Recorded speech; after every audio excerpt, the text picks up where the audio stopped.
I know you talked about how you brought your idea, it was just an idea on paper and you brought it to reality. Now you have a lot of people like large streamers in the Discord.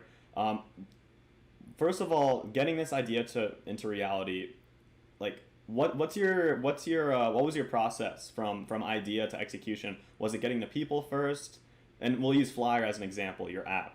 Is it getting the people first? Was it doing complete coding first? Was it marketing? Like, what was the steps? Yeah, sure. So I think a lot of the reason why I pursued FLYR was from my experience at Abercrombie in working in some affiliate campaigns. So conducting analytics on content creators or influencers and the money they're generating through sales. And one trend I noticed was a lot of these content creators were amassing large followings on TikTok, but that was not converting to dollar values in terms of ad revenue, which we have traditionally seen like on platforms like YouTube. And so to me, this is an issue for content creators because not only does TikTok require you to make content at like a very rapid pace, especially in short form, but two, like you aren't being paid fairly for the value of the content you're putting out. Whereas if you go to a platform like Twitch or YouTube, some would argue you still aren't getting that value, but a viewer is worth a lot more on those platforms. And so if you think about a viewer being the I guess the revenue you're trying to generate, they're worth a lot more on a platform like Twitch or YouTube. So you should use TikTok as a high level marketing tactic and convert them to your other channels where you're more likely to capture and make revenue off of them.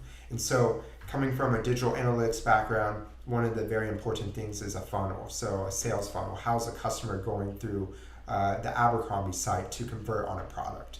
And if you think about content and subscriber or follower capture, it should be very much the same way as a content creator. So you should be looking at TikTok or Instagram as these low revenue, high follower platforms at the top of the funnel, and then you need to convert your follower to Twitch or YouTube at the bottom of the funnel.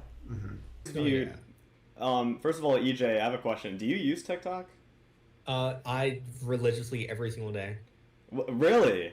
Yeah. I always view that TikTok is kind of a coin flip for us 23-year-olds of whether you're at that generational line, whether you use it or view it like too cool for school.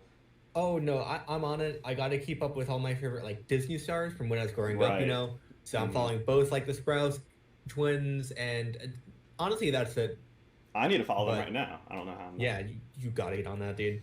I thought it was the complete opposite, Nick. Not opposite, because I know TikTok is amazing for discovery. It's probably the only, outside of LinkedIn, funny enough, the only organic reach platform. And YouTube Shorts are looking to become that as well. But organic reach is really hard now, as you imagine, because, and for those that don't know, organic reach is getting other people to see your content through once you share something, someone likes it, and then that brings it to someone else. Facebook used to be this way where your content would spread very quickly just through viralness, but now it's more controlled because of ads. And same with Instagram. And I would say, Nick, if you agree, Snapchat even. However, TikTok and LinkedIn now are very organic, where you can actually, like, I have friends that blew up and got 1 million views on their second post. Like, as opposed to YouTube, I was going to ask you this, Nick, because I actually haven't gotten on TikTok yet. I made one TikTok with an Obama impersonation in December. And that alone, got 400 views from no followers. But I've been focusing my efforts on YouTube. And to me, from what you've said, it sounds like YouTube can still be great for growth, but you want to already have a decent audience. So is YouTube not a great start from nothing platform?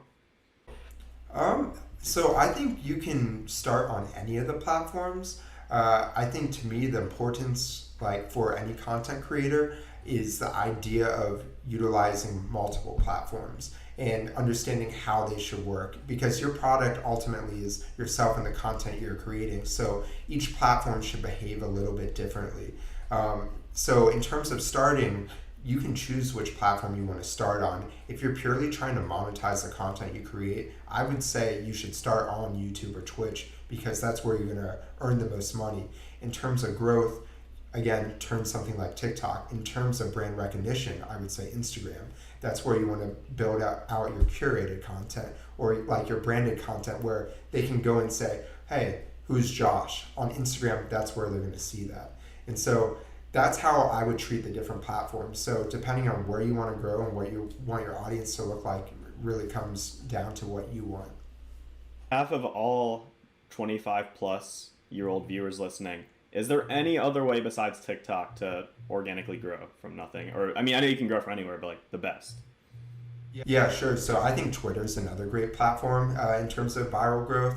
I love Twitter personally, especially the informalness of it. But I do also think there's a stigma around TikTok in terms of utilization. There's actually a very large mid to late 20s and millennial on demographic on TikTok that actually goes underserved in terms of content. So they actually are not being given enough content for their age group. So if anything, you should use TikTok for that reason.